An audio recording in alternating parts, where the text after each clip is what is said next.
So you too, it's your boy King Say so, and I'm back. Before we get to it, make sure you like, comment, subscribe, and you always watch the full video. Hey, let me know in the comments. Do y'all believe Tupac still alive, or is that thought or opinion over now? I ain't lie, I kind of think I don't. When I was younger, I used to believe it, but now it's just been too long. Been too long. Too many things happening. Money had to have gotten low by now. Keefe D is in trial for orchestrating the murder of none other than Tupac. And an OG blood named Mob James is testifying in court. But his testimony, it isn't what you think it is. He's actually going off on the people asking him the questions. So we're just going to dive into this, run through it, and see what we see. Now, this is a video from 2 days ago. Keefe D enters the courtroom on day one of Tupac murder trial, 30 years after his killing, accused of orchestrating the hit and providing the weapon. This is none other than Keefe. I think bro wouldn't even be going through all this if he would have just kept his mouth shut.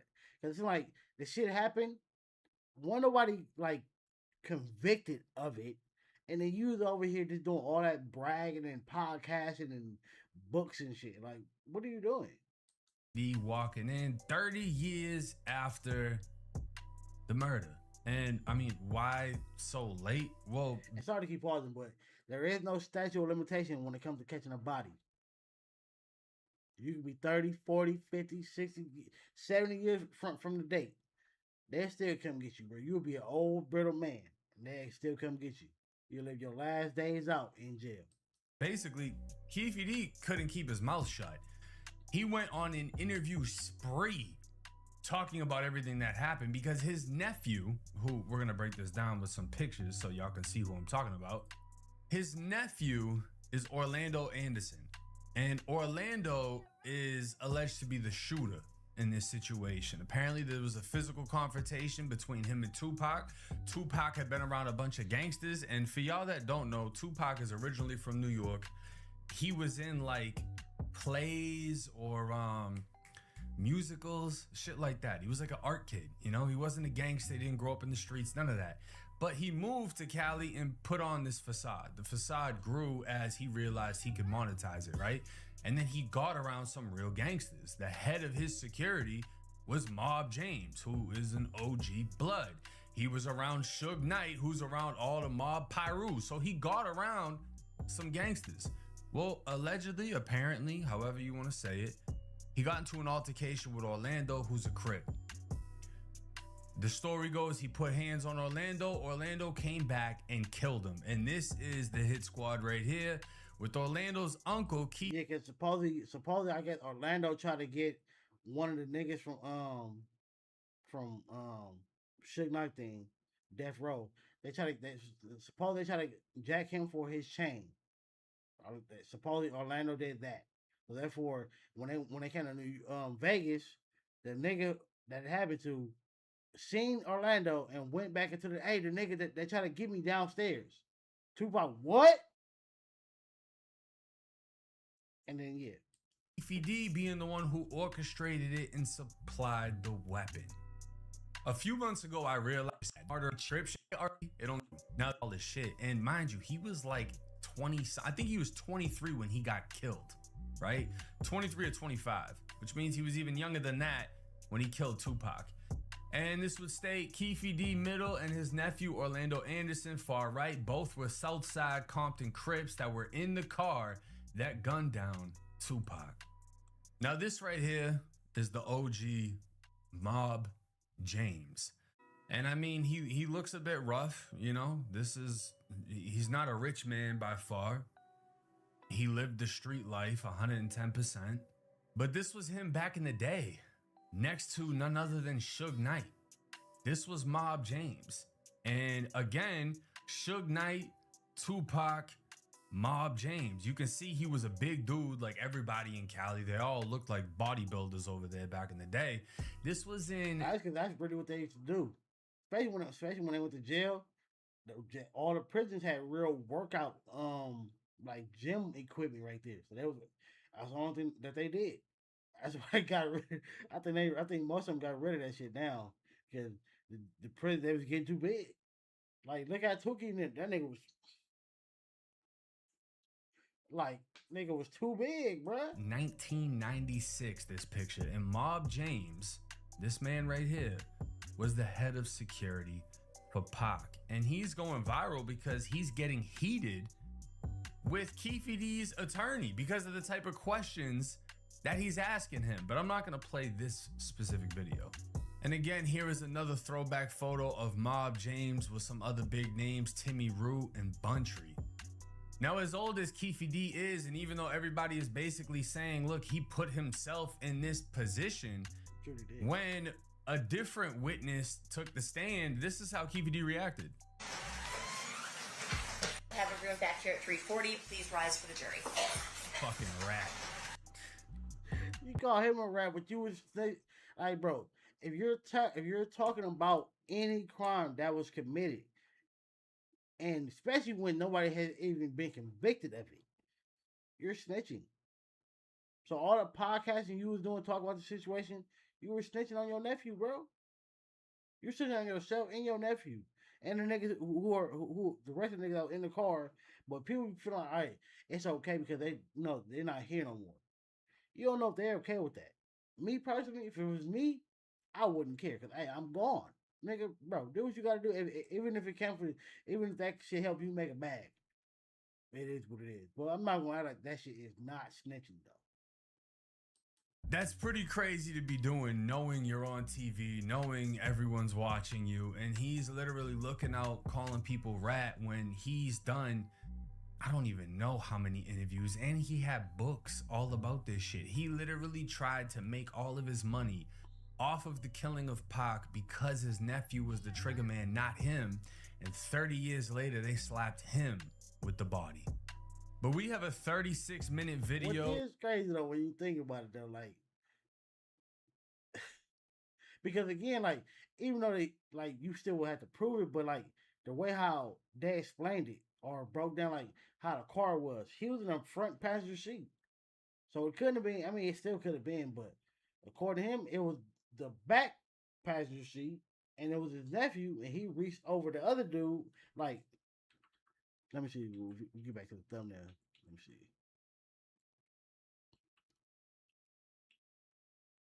Damn, that shit far back. This, all right. This how it's supposed to be went. It was supposed to be. This is more people because all these people wasn't in the car. I think it was supposed to be Keefe, Orlando. Think this dude and this dude. I think all three of these dudes was in the car. Was in the car together. And then Orlando reached over him to get Tupac, supposedly.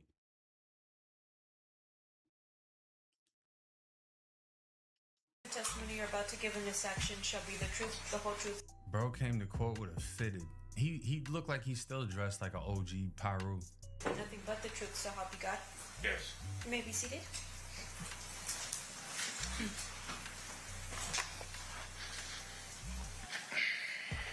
May I please have you state and spell your first and last name for the record? James McDonald. JAMESMCDONALD. Thank you, Mr. McDonald. Mr. Paul, whenever you're ready. Thank you, Your Honor. Mr. McDonald, it's fair to say that you're here because of a court order. Is that right? Correct. That you didn't volunteer to come or anything like that? Not at all.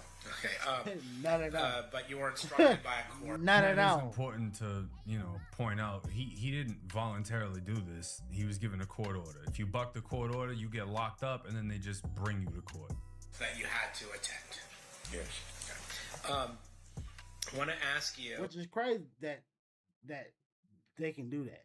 I mean, you still can go in there and keep your mouth shut, but you're gonna go more than likely you're gonna go back to jail, and they gonna keep they probably will keep you in jail until you testify, which is still messed up. About September 7th, 1996. Were you at Club 662? Yes. What was Club 662? It was a club that Shield bought, and we operated it. When he opened, I was head of security. through the neighborhood. Just a place to go and hang out. Do the numbers 662 mean anything? Well, to the new guys, that was part of our neighborhood, 662, Okay. MOB. Okay, MOB. And when you say MOB, there used to be before Apple iPhones and those types of things, when you had to have landlines and you pressed numbers 662, there would be letters under those numbers, and M and O would be under 6. Is that right? Right. And B would be under 2. Yes. See, y'all don't know about that. Y'all new generation, y'all don't know about that. I gotta teach y'all. Okay, I don't know about this either. I typed in 1990 cell phones and then remembered I was born in 94. So the phones that I had were a little bit different. But what he's talking about is, you see how every number has 3 letters. So 662. M-O-B. Now, if you wanted to text M, you would hit it once. If you wanted to text O, you would hit it 3 times. And with Mob Pyru being their hood, they named the club 662, basically letting it be known this is a Mob Pyru club. And not for nothing, I think that Lil Wayne is supposed to be Mob Pyru, or like the most famous one. He's got Mob on his chest, Damu, Pyru, but I don't know. I don't know if anyone ever actually figured that shit out, or if anyone actually cares. When you were at Club 662, you said you were head of security. Yes. I got out of prison in 1988. Suge came and got me in 1988. Ain't Lil Wayne supposed to be from like Uptown Mob or some shit? I think it's called Uptown, something like that. Or that was it. I remember they came out with the song. I think the song was called Uptown, but I can't remember what the hood was called. I can't remember. 88, like 4 days from coming home. Started another company, Fern Hill Records. Then Death Row Records came. I look at it. You have 3 different type of friends in the neighborhood. You got gang members, you got gang bangers, and you got men that just guilty by association from living in that area. Okay. And can you tell me what the difference between a gang member and a gang banger is? I mean, I can tell you the difference between It's literally in the words. Like, that's a dumbass question. It's literally in the word. Member. Banger. The banger, the nigga that's banging. He been going around putting in work. The member, he just a member. Like, it's literally in the word. I mean, yeah, it's literally in the word. What are you talking about, sir? gang member and a gang banger. A gang member is somebody who is literally just a member. A banger is the one that's going out banging that shit. You know, running down on people, seeing what the fuck they bang. You a hardhead. A member is just a member. A banger. That's like asking what's the difference between a sheriff and a cop. Nigga, it's a sheriff and a cop. Or a sheriff and a regular LAPD. They're both police officers. They both from law. They both do law enforcement. But it's just one is the sheriff, one is the other one. It's somebody that's really stepping on shit, you know, putting in work. They're all the way in. A gang member hangs out. A gang banger handles his business, put in work, do what the gang do. And what was your role with Death Row? I was the guy that if something happened, she would have you take care of that. And I mean, you know, he may not look like much right now, but you got to give respect where respect is due. Suge Knight was a bad motherfucker. Suge Knight was the one that allegedly held Vanilla Ice off a balcony when they were extorting him. Suge Knight was known for terrifying people. So for Mob James to be the guy that Suge Knight would send at you, that speaks volumes for Mob James. Were you familiar with the Southside Compton Yeah, Crips? it's true though, because especially with Suge Knight being as big and tall as he was, I don't think Mob James is or was as tall as Suge. So that does show a lot right there. Yes. Would you say they were somebody you were in alliance with or a rivalry with? Rival. Okay. And would sometimes those that rivalry get violent? Anytime you're dealing with the gang life is going to be violent at any given time. Are you familiar with somebody by the name the one by the name of Tupac Shakur? Yes. How are you familiar with Tupac? He was assigned to death row. Now, during this time, is it fair to say that Mr. Shakur had an issue with rappers from the East Coast? I think Tupac inherited the beef between Suge Knight and Puff. Okay, that was your perspective of it.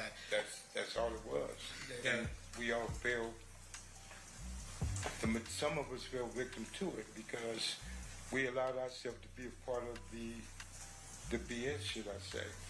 And that was a situation between record companies, not gangs.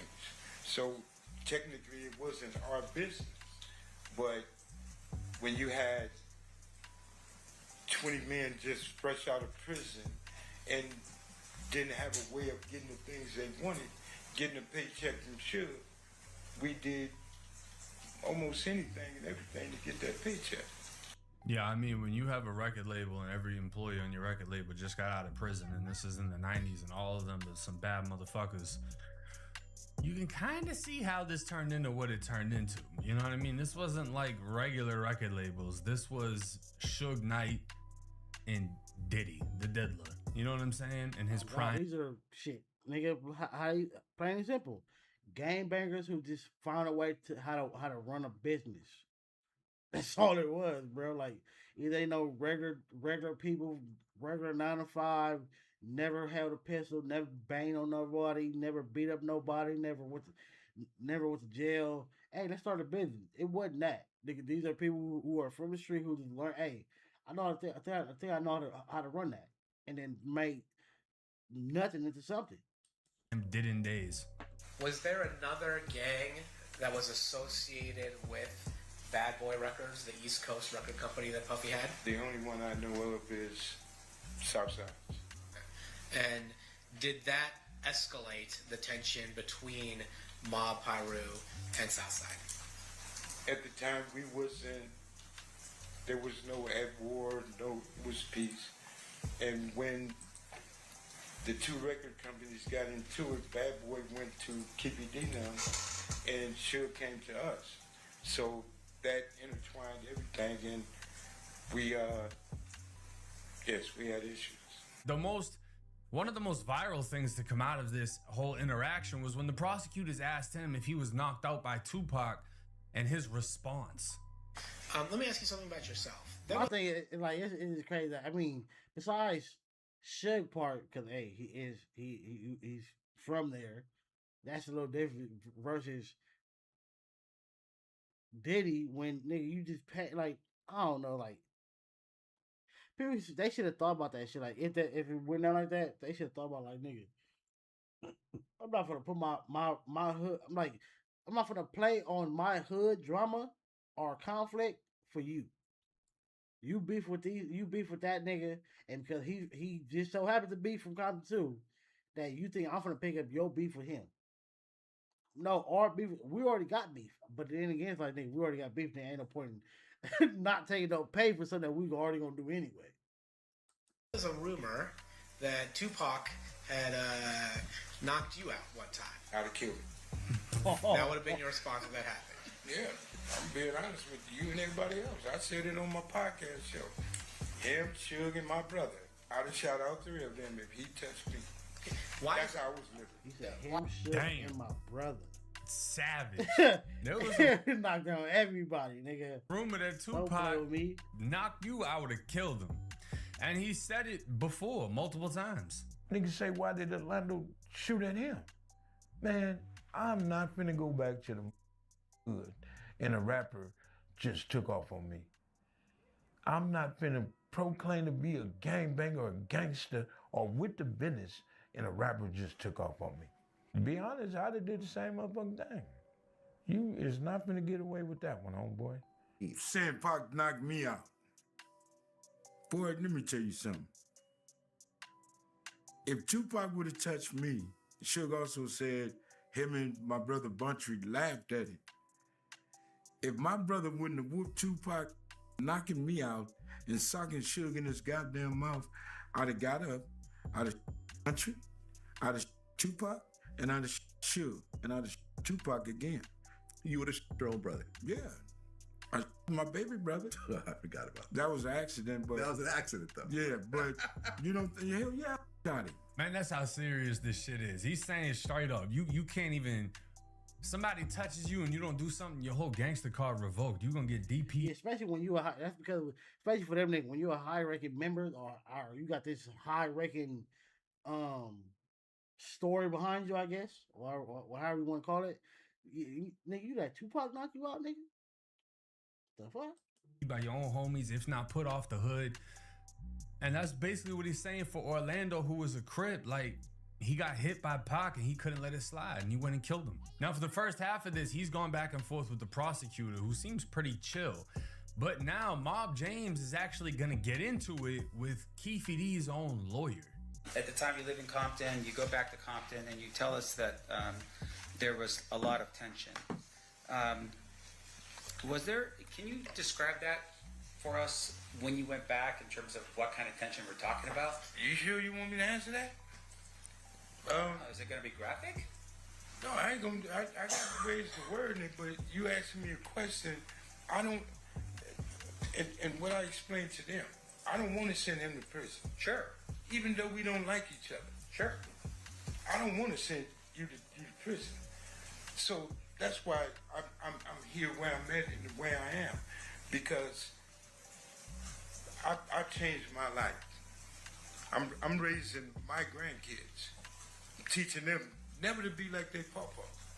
And here I am explaining to people what I used to be. And I'm not proud of that. I'm not proud of that at all. And you asking me questions that can hurt him. And like I told them, I'm trying to avoid to answer the questions that they might look at me and say, something is wrong. Well, let me. I mean, he's doing some real shit. Aside from the fact that he's testifying, he's telling. Nah, but it's like, I mean, again, he's not there voluntarily and he's being forced to. I'm an old man taking care of my grandkids. Again, I think more than likely, if he doesn't testify, they can lock him up until he does testify. I don't know if that's gonna be until the trial's over, or they can keep him locked up. And again, until you officially come in and do what they want to do, which is still crazy that the court can do that. Like, nigga, I said I'm not testifying. Here's a subpoena. You gotta come. What? That is crazy that the court can do that, bro. That is crazy. I said I don't want to do it. You gonna just make me do it. But yeah. Who I'm assuming is fucking Keefe D's lawyer. You sure you want me to answer how the tension was? Because what I say might hurt him, and I don't want to send him to prison. That's not the point of me being here. I'm just here to explain whatever I need to explain so I can go the fuck home because I was court ordered to be here. But I don't want to send him to prison. I don't want to say these things. I don't want to snitch. It's essentially what he's saying. So these people right here, what they want to know from you is, did you see who shot Tupac? I told you no. Correct. So outside of that question, right, the next question I'm asking you is, when you went back to Compton, was it like a Southside Crip shoots a Pyru Blood, and then a Pyru Blood shoots a Southside Crip? Is that the tension that we're talking about? Do I answer this? That's a straightforward question. It's a yes or no answer. Okay. Did you see that? When I was a part of that life, I was a part of that. And I was, no, because you asking something that's gonna hurt this dude. And okay. he got the OG twisted. He like, nigga, what are you doing, buddy?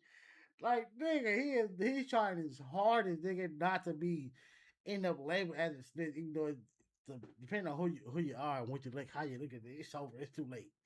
But he like, nigga, he getting frustrated, boy. Let me stop. And once again, I want to emphasize. I was like, dude, get your lawyer, bro. Get your lawyer, man. Like, nigga, he finna wash you with my words. When we got back to Compton, Okay. it was a gang war. People were getting hurt. Okay. People was being sought. People were looking for certain individuals from his neighborhood, Okay. as well they did mine. Okay. But Orlando, him, and certain other people were being sorted because people wanted to kill them. Sure. So it wasn't just that Tupac got killed. That's just Mob a war. Pyru wanted revenge. Cause Suge got hit too. He got grazed in the forehead and all. So it wasn't just a one and done type of thing. Nah, they went to sliding. And because for Tupac, yeah, you probably wasn't an official member, but you were damn near known for them. So therefore, that's still their homie. So nigga, they had to slide for their homie. Like, yeah, you probably wasn't an official member, but nigga, by you been you hang with them, you been known for them. Like, yeah, I'm quite sure most people probably thought that Tupac was from there. Most people, like, even though we've all seen the videos and the pictures from when he was younger, from being in New York, most people don't count that. That nigga Tupac is from LA. If you depending on who you ask, Tupac is from LA. Tupac is not from nowhere else. That nigga's from LA, depending on who you ask. Live for Pac. So you're telling us that people back home somehow had some type of information that said that that guy, as a bunch of other people, were involved in what? In the murder of Tupac. Okay, but my question to you, Stop. focus on me for a second, sir. He just sitting there like, nigga, tell this nigga, bro, get this nigga off my back, bro. He's literally telling him to tell his lawyer to shut the fuck up. The people that back home, you're saying were eyewitnesses to this? How could people back home be eyewitnesses to something that happened in Vegas? No, that's not what I'm saying. The people that were here in Las Vegas, listen to my question, sir. The people that were here in Las Vegas, you're telling me, were eyewitnesses to what happened and went back home. Is that what you're telling me? I'm telling you, the people that was at 662. Just answer my question, sir. Yes or no? I can't Is it answer a that yes or no? without a what you call it. You trying to tell me to say something that you're not going to understand. If you let me explain to you. No, answer my question. I'm not answering nothing. Straight up. I don't know what Fuck you talking about. Oh God, nigga, think you who? What you think you running? Answer my question. No, bro. You want him to? He want him to answer that question the way he wanted, but like you not understanding it the way that it really went down. The lawyer is saying so people who witnessed what happened to Tupac went back to Compton and started telling everybody what happened. It didn't necessarily happen like that. It's a little bit more to that shit, bro. Bitch ass. He tried to act like, no, you gonna listen to me. I ain't listening to shit. Fuck you, beat. I got court ordered to be here. I don't gotta. God, like that. That's a. You can tell this lawyer right here. He's on a power trip. I'm a lawyer. You have to answer my questions so I can be. And then knowing, I'm quite sure he probably read that nigga's history. So it's like, nigga, you an old man now. You in court. I got the power. I'm the gangster right now. And you're not. You're not, sir. You're not. That old man will still hurt you. Fucking respond.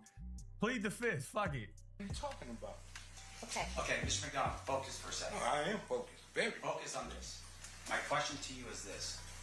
You didn't know what happened that night because you weren't there. I was at 662. Right. Do you know who that was there? I know everybody that was there. Okay. Like who? Talk to your lawyer, man. This dude is tripping. I don't understand the angle that this lawyer is taking because the lawyer is basically Especially if you're supposed to be his lawyer, like I think what he's trying to get to is like, all right, how did Compton know what happened?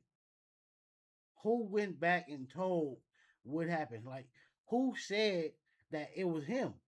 Who said that it was him and his nephew and whoever? Who said, like, I think that's what he's trying to get to, like, to figure out who went back to Compton and got to tell it. Cause like if you know everybody, like if you weren't there, how do you know that they did it? So I think that's what he's trying to get to. With like, nigga, yo fucking defendant or whatever is the one who was going around telling everybody exactly what happened. Trying to figure out, how did you find out how Keefe D was involved? Can you name who told you? And it's like, why are you trying to put this together? Because this makes it look even worse that he's going to tell you, yeah, this guy told me it was Keefe D, so we went after them. Why would the lawyer be trying to get this information? Exactly. But I think he's trying to ask that question to then either bring that person into court or to make it sound, all right, yeah, that person was lying. But then, but still, you still have this motherfucker who was on documentaries and podcasts and all type of shit saying exactly what happened. How do you think I know what happened? These are old men. These are like my grandpas. But I know of the story because I didn't watch documentaries and I didn't watch podcasts with these two niggas talking. Okay, just one final question. You're here today, and I think the state had asked this question under a subpoena. You're ordered to be here today, right? Yes. In terms of that subpoena, for instance, is that's the only reason why you're here is because of that subpoena? I don't have no other reason to be here. Yeah. That court in California said you have to show up here. And in that court, I cussed them out and told them, you can't make me do nothing. Right. And in that court, they told me that I would be in attempted court. Me raising my grandkids, I'm not going to put my grandkids in the car and move somewhere so y'all can't find me. So all that running and living a different life, I ain't doing it. So I agreed to come. And like I explained to everybody in here, you ask me something, I'm going to be honest about it. You ask me something I don't want to talk about, you're going to have a problem. Treat me as a hostile witness. You're not going to talk to me and tell me as a grown man what I have to do up here. Straight up. I'm not finna send him to prison. You are. I'm not gonna. He says I'm not gonna help you send him to prison. And it's crazy that he said it to his lawyer. like, if that's his lawyer, brother, you need another one. You need another one, cause bruh. You know what? I'm gonna be honest. For everybody that's facing some type of case right now, that's the kind of guy that you want to get called up. Oh God, like niggas. You know, fucking Mob James just outdid YSL Woody 1,000%. But no, like really, that's really how. Even when it comes to an op, that's truly how they're supposed to act. Like, bro, it's still at the end of the day, nigga, you're not supposed to testify. I know this shit sounds dumb as hell to people, but even if this motherfucker, it could be your op. He knocked down. They said he got off on you, and you was with your mama. Mama is gone. You still not supposed to testify. That's how it's supposed to go. So for him to come in like this, like, hey, I'm not gonna help you, even though he can say help, but even though I'm not gonna send him to prison, he keeping that shit gangster. Now, as far as the Keefe D trial, I don't think anything Mob James said is gonna hurt him. But it's definitely interesting just hearing all of the history and everything that went on and the back and forth and seeing how even 30 years later, whatever the fuck you say on the internet still can and will be used against you. I want to see if they're going to bring in or bring up the fact that it was law enforcement working for them. I wonder if they're going to bring that up in the trial. Because that was always the thing, at least based on when you see the documentaries, is the reason why shit wasn't getting solved. Because Mob had LAPD working for him, and Diddy had supposedly LAPD officers working for him when he came to LA. So it's like, bruh, I think, and again, based on the documentaries, that's why shit wasn't getting solved, because the one dude, I think, what was his name, Russell Crowe, when he was trying to investigate certain shit, he was finding out that LAPD officers were involved, and they kept telling him to stop. So I don't know, man.